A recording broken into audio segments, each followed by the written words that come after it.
Bu dunyodagi eng ko'p maosh oluvchi 4 nafar futbolchi. Eng so'nggisi milliarder.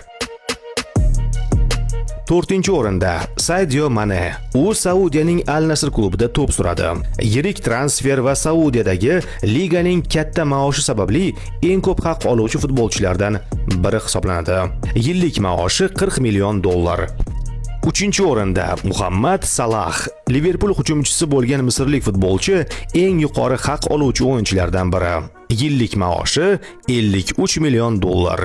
2-o'rinda Lionel Messi.